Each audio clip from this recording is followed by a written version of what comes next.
So ముందుగా సత్యమూర్తి గారు మీ దగ్గర నుంచి నేను స్టార్ట్ చేస్తాను.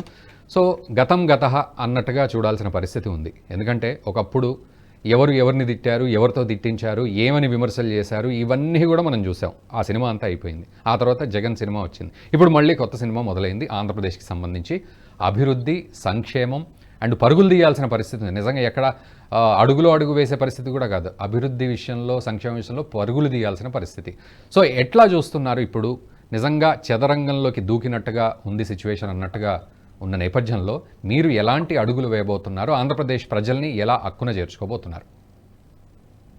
ముందుగా మీకు, అలాగే ఉపలక్ష్మణ్ గారికి, మన విజయం చౌదరి గారికి, మన నేషనల్ ఇన్స్టాప్ ప్రేక్షకులందరికీ కూడా శుభాభినందనలు అండి. ఎందుకంటే ఇవాళ ఒక ఆంధ్రప్రదేశ్ చరిత్రలో ఒక చారిత్రాత్మకమైనటువంటి రోజు. ఇవాళ చంద్రబాబు నాయుడు గారి నాయకత్వంలో ఇవాళ ఎన్డీఏ ప్రభుత్వం కూటమి, ఇవాళ మోడీ గారు ఇంకా పెద్దల సమక్షంలో, అలాగే చిరంజీవి గారు వచ్చారు, రజనీకాంత్ గారు వచ్చారు, ఇలా పెద్దల సమక్షంలో కొలువు తీరింది. ఇప్పుడు మీరు ఇందాక అన్నారు, ఇప్పుడు ప్రభుత్వం నడవడం అనేది పెద్ద కత్తి మీద సాము లాంటిదండి ఎవరికైనా కూడా. దానిలో మొదటి అడుగులో విజయవంతంగా చంద్రబాబు నాయుడు గారు వేశారని నేను భావిస్తున్నాను. ఎందుకంటే ఈ బ్యాలెన్సెస్ ఉంటాయి చూసారా, ఈ ఎంతమంది 134 మంది సొంత పార్టీ నుంచి గెలిచారు, 8 మంది బీజేపీ నుంచి గెలిచారు, 21 మంది జనసేన నుంచి గెలిచారు. సో అంటే మనకు ఉన్న రేషియో కూడా ఎలా ఉన్నది, ప్రతి 7గురికి కూడా ఒక మంత్రి పదవి ఇచ్చేటువంటి ఒక స్కోప్ ఉంది అక్కడ. సో ఆ రకంగా లెక్కేస్తే జనసేనకి 3, బీజేపీకి 1, ఆ రకంగా ఇచ్చారు. సరే, మిగతా ఇప్పుడు అన్ని చోట్ల అది అప్లికబుల్ కావాలని లేదు, మిగతా కంపల్షన్స్ ఉంటాయి. కానీ చాలా బ్యాలెన్స్, ఎంతో మంది సీనియర్లు సమర్థులు కూడా గెలిచున్నారు తెలుగుదేశం పార్టీలో ఎమ్మెల్యేగా. కానీ కొంతమందికి అవకాశం వస్తుంది, ఎప్పుడు కూడా అంతే. ఇప్పుడు మా పార్టీలో కూడా మంత్రి పదవి చేసిన వాళ్ళు అంతకుముందు, ఇప్పుడు అలాగే మంత్రి పదవి చేయగల సమర్థులు మా దగ్గర 4-5 ఉన్నారు. కానీ ఒకరికి అవకాశం వస్తుంది కాబట్టి మేమంతా అనుకున్నట్టుగానే సత్యకుమార్ గారికి అవకాశం దక్కింది. ఆయనకున్నటువంటి రాజకీయ నేపథ్యం కానీ, లేకపోతే సామాజిక సమీకరణాలు కానీ ఏది చూసినా కూడా ఇది ఒక సంతోషకరమైనటువంటి రోజు అండి ఇవాళ. అయితే ఇవాళ ఇప్పుడు కేంద్ర ప్రభుత్వం యొక్క ఇప్పుడు ఈ యొక్క విజయానికి కూడా ముఖ్య కారణం అండి, మనం అనలైజ్ చేసినట్టయితే ప్రజలు నమ్మారు. చంద్రబాబు నాయుడు గారు అయితే మళ్ళీ దీన్ని గాడిని పట్టగలరు, అది కూడా బీజేపీ తోటి సఖ్యంగా ఉంటూ బీజేపీ యొక్క సహకారం కనుక పూర్తిగా ఉంటే కానీ రాష్ట్రం బయటపడేటువంటి విషయాన్ని రాష్ట్ర ప్రజలు పూర్తిగా విశ్వాసంతో నమ్మారు. అందుకే మాకు 2014 కంటే కూడా ఒక మంచి తీర్పుని ఇవాళ ప్రజలు, అంటే మేము కంటెస్ట్ చేసినటువంటి 10లో మేము అంతకుముందు 14 కంటెస్ట్ చేస్తే కేవలం 4 మాత్రమే గెలిచాం.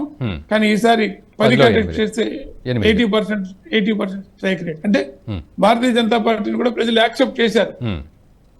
దాన్ని నిలబెట్టుకోవాల్సినటువంటి బాధ్యత భారతీయ జనతా పార్టీ మీద ఉంది. ఈ విషయాన్ని కేంద్ర నాయకత్వం కూడా గుర్తిస్తుంది కూడా. ఇప్పుడు మన కనుక రీసెంట్ గా డెవల్యూషన్ ఆఫ్ ఫండ్స్ లో కూడా ఏపీకి పెద్దపీట వేశారు. మీరు కనుక గమనించినట్టయితే 5,000 కోట్లకి పైగా. సరే, ఆ డెవల్యూషన్ ఆఫ్ ఫండ్స్ అది పన్నుల్లో వచ్చేటువంటి శాతం అనుకోండి. ఏదైనా ఒక ముందు ఇమీడియట్ రిక్వైర్మెంట్ కి మనం ఆదుకోవాలి అనేటువంటి ఉద్దేశంతో కొన్ని ఫండ్స్ స్టేట్ గవర్నమెంట్ రిలీజ్ చేయడం జరిగింది. అంటే సత్యమూర్తి గారు ఇమీడియట్ రిక్వైర్మెంట్ అన్నారు కదా, ఈ ఇమీడియట్ రిక్వైర్మెంట్ అనే విషయంలో ఏ అంశాలని మీరు పొందుపరిచే ప్రయత్నం జరుగుతోంది అండ్ ఎలా ఉండబోతోంది ఏపీ ప్రజలకి ఇది? ఇప్పుడు ఇది మనం కనుక ఈ పలానా పథకం అమలు చేస్తారు, పలానా పథకం అమలు చేయరని చెప్తే అది ప్రీమెచ్యూర్ అవుతుందండి. ఎందుకంటే ఇప్పుడు ఉన్నటువంటి వాటిలో మనం ప్రియారిటీ, ఇప్పుడు మన కుటుంబంలో కూడా ఒక బడ్జెట్ ఉన్నప్పుడు మన ఖర్చులు మనకి ఒక లక్షలు కనిపించవచ్చు, కానీ చేతిలో 10,000 ఉంటాయి. అప్పుడు దాన్ని ప్రయారిటైజ్ చేస్తాం మనం, ఏది నెంబర్ 1 ప్రయారిటీ, ఏది నెంబర్ 2 ప్రయారిటీ. సో కాబట్టి ఇలా ప్రయారిటైజ్ చేసుకుని వెళ్ళాల్సిన పరిస్థితుల్లో ఇప్పుడు మనకి చూసినట్టయితే చాలా మంది చెప్పారు, ఓడిన వాళ్ళు అదృష్టవంతులు, గెలిచిన వాళ్ళు దురదృష్టవంతులు అని చెప్పినటువంటి సందర్భాన్ని కూడా మనం చూసాం. కాబట్టి ఇప్పుడు ఉన్నటువంటిది పరిస్థితి ఇది. మనం వీటిని పక్కకి పెట్టి ఏ రకంగా రాష్ట్రాన్ని మనం ముందుకు తీసుకెళ్ళాలి, రాష్ట్రంలో మనం ఎలా జనరేట్ చేయాలి, ఫండ్స్ ఎలా జనరేట్ చేయాలి, సంపదను ఎలా సృష్టించాలనేటువంటి దాని మీదే ఫోకస్ పెట్టి చంద్రబాబు నాయుడు గారికి అనుభవం ఉంది. ఇప్పుడు మనం విడిపోయినప్పుడు కూడా ఇటువంటి పరిస్థితి ఇంచుమించుగా. ఆ రోజున మన రాష్ట్రం 2014లో విడిపోయినప్పుడు కూడా ఇదే పరిస్థితి ఉన్నది. దాన్ని ఆయన ఏదో పథకం ప్రకారం నెట్టుకోతా ఉన్నారు. ఇక్కడ మనం ఆలోచించాల్సిన విషయం ఏంటంటే, ఇప్పుడు చంద్రబాబు నాయుడు గారు ఆ రోజు అనుకున్నకి వాళ్ళ తేడా ఏంటంటే, నాకు నెక్స్ట్ టర్మ్ కూడా కంపల్సరీ వస్తానని ఆయన దీర్ఘకాలిక ప్రణాళిక వేశారు. అవునవును. కానీ యాక్చువల్గా మనకి ఇచ్చినటువంటి అవకాశం ఇవాళ 5 సంవత్సరాలు. అవును. మీ దగ్గర సినిమా అని చెప్పారు కాబట్టి చెబుతున్నాను మీకు. ఇప్పుడు ఫస్ట్ షో బాగా ఉంటేనే సెకండ్ షో హిట్ అవుతుందండి. ఫస్ట్ షోనే ఫ్లాప్ అయింది అనుకోండి, సెకండ్ షో హిట్ కాదు. ఇవాళ ఉన్నటువంటి పరిస్థితుల్లో ప్రజలు చాలా రాజకీయ చైతన్యం అనేది ప్రజల్లో చాలా ఎక్కువ ఉన్నదండి. ఇవాళ మనం చూసినట్టయితే ఇవాళ వైఎస్ఆర్సీపీ వాళ్ళు పెట్టిన ఆ డబ్బు ఖర్చుకు కూడా ప్రజలు ఎక్కడ లెక్క చేయలే. వాళ్ళు ఏ రకమైన తీర్పు ఇవ్వాలనుకున్నారో ఆ రకమైన తీర్పు ఇచ్చారు. మీకు ఒక చిన్న విషయం నేను చెప్తాను సార్. ఇక్కడ నేను పెద్దలు కూడా ఉన్నారు కాబట్టి, నేను మామూలుగా ఈ ఎన్నికల ముందు ఈ కొన్ని గ్రామాలు పర్యటన చేసినప్పుడు నేను ఎంక్వైరీ చేశాను, ఎలా ఉంది అసలు పరిస్థితి అనేటువంటి ఒక సామాన్యమైనటువంటి వ్యక్తిని, అతి సామాన్యమైన వ్యక్తిని నేను అడిగాను, ఈసారి ఎవరు గెలవాలని కోరుకుంటున్నాం, ఎవరికి మీరు ఓటు వేస్తారు అని అడిగితే ఆయన ఏం చెప్పారంటే, రాష్ట్రం అభివృద్ధి కావాలని కోరుకుంటున్నానండి అన్నాడు. అభివృద్ధి అంటే ఏంటో తెలుసా మీకు అని కూడా అడిగాను. సో దానికి అతను చెప్పిన సమాధానం ఏంటంటే, సార్ ఇప్పుడు ఇవాళ నాకు జగన్మోహన్ రెడ్డి గారు ఏదో తాత్కాలికంగా నాకు పెన్షన్ వస్తుంది, అలాగే ఒక అమ్మఒడి వస్తుంది, ఇవన్నీ వస్తున్నాయి, కానీ మా పిల్లల భవిష్యత్తు ఏంటనేటువంటిది ఒక ప్రశ్న మేము వేసుకున్నప్పుడు మాకు ఒక అంధకారం కనిపిస్తుందండి. నా ఎదురుకుండా రోడ్డు పరిస్థితి ఏంటి, ఇప్పుడు ఆ రోజు మేము రోడ్డు మీదే కలిసానండి. సార్ ఇక్కడ చూడండి సార్, ఈ రోడ్డు ఎలా ఉన్నది. సో ఇది మాకు అర్థవంతంగా రోజుకి జగన్మోహన్ రెడ్డి గారు వచ్చిన రోజుకి ఇవాళకి రోడ్డు అంతా కూడా గుంతలు ఇవన్నీ కూడా మేము చూస్తున్నాం కళ్ళతోటి అని చెప్తే, మరి ఇవన్నీ ఇచ్చినప్పుడు ఇంత మీకు సంక్షేమాలు ఇచ్చినప్పుడు మీరు ఓటేరా అంటే ఆయన ఒక మాట చెప్పాడండి. అది ఎంత కనువిప్పు కలిగేటువంటి మాట అంటే, సార్ మనం పిల్లల్ని 20 సంవత్సరాలు పెంచుతాం, చాలా కష్టపడి అన్ని ఇస్తాం, వాళ్ళకి ఏం కావాలంటే అవి ఇచ్చి వాళ్ళకి చదువు చెప్పించి వాళ్ళని సమర్థులు చేస్తాం, కానీ వాడు మన కడుపు కొట్టి మళ్ళీ బయటకు వెళ్ళిపోతున్నాడు. వాడు కొడుకే దిక్కు లేదు సార్, ఇవాళ గ్యారంటీ లేదు, ఇంకా ఆయన గ్యారంటీ ఏంటి సార్ అని చేసిన కొడుకే ఇవాళ ఏదో 3,000, 5,000, 10,000 తాత్కాలికంగా ఇచ్చినంత మాత్రాన మేము వేయం సార్ అని అంటే ఎంత క్లారిటీ ఉందో చూడండి ఒక సామాన్యమైనటువంటి వ్యక్తికి. ఎగ్జాక్ట్లీ. ఇప్పుడు నాకు ఇవన్నీ కూడా తాత్కాలికమైనటువంటి తాయిలాలు తప్ప ఇవన్నీ కూడా నాకు శాశ్వతమైనటువంటివి కాదు, కాబట్టి దానికేమి నేను విశ్వాసంగా ఉండవలసినటువంటి అవసరం లేదు అనేది కుండబద్దలు కూడా చెప్పాడు ఆ రోజునే నా పక్కన నా మిత్రుంటే అన్నాను, అయ్యా అయిపోయింది ఇంక పని, ఎందుకంటే ఇది అసలు వాస్తవం మాట్లాడాడు, మనకు కూడా కళ్ళు తెరిపించాడు అని చెప్పి నేను ఆ రోజు అంటం జరిగింది. సో కాబట్టి ఇటువంటి పరిస్థితుల్లో మనం ఇవాళ రాష్ట్ర ప్రభుత్వం, ఇప్పుడు మీరు అన్నారు ఉచిత బస్సు చెప్పారు, అలాగే చెప్పారు. సో ఏ రకంగా చేయగలరు? ఇప్పుడు ప్రజలందరూ కూడా ఆశించింది ఉచితాలు కాదండి, అది మనకు అర్థమైంది కదా.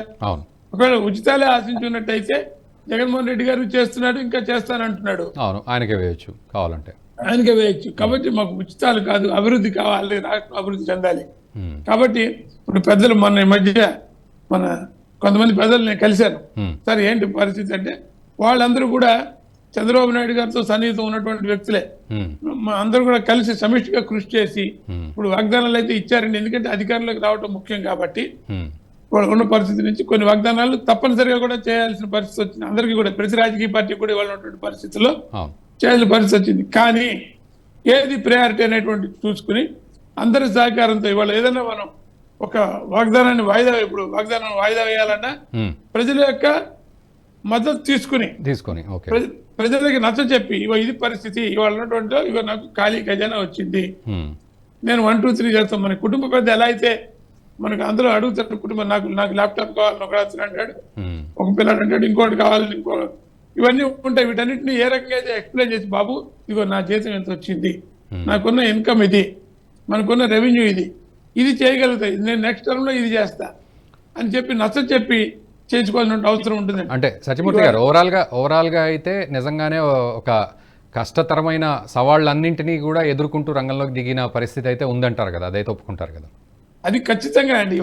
మనం చెప్పింది అది కదా, మనం విమర్శించింది అది, చెప్పింది అది. ఇవాళ ఖజానా ఖాళీ అయింది, ఖాళీ ఖజానాని ఇచ్చి వెళ్ళాడు, అప్పులు ఇచ్చి వెళ్ళాడు ఆయన, ఈ అప్పులకి వడ్డీలు కట్టుకోవాలి, ఇవన్నీ చాలా ఉన్నాయి సార్, ఛాలెంజెస్ అనేవి ఉన్నాయి. వాటన్నింటినీ కూడా అధిగమించేటువంటి ఒక శక్తి సామర్థ్యాలు చంద్రబాబు నాయుడు గారికి ఉన్నాయని చెప్పి ప్రజలు నమ్మారు కాబట్టి ఆయన నాయకత్వం ఉన్నటువంటి ఎన్డీఏ కూటమికి Hmm. ఇవాళ అత్యధిక సీట్లు Yeah. చరిత్రను తిరగరాశారండి. 151 సీట్లు వస్తేనే యా మొత్తం దేశం అంతా కూడా షాక్ అయింది. 151 సీట్లు జగన్మోహన్ రెడ్డి గారికి వస్తాయి. ఇవాళ దాన్ని మించి 164 సీట్లు ఇవాళ కూటమికి కట్టబెట్టి ప్రజలు చరిత్ర తిరగరాశారు. అంటే ఏంటంటే యా బాధ్యత మరింత పెంచారు.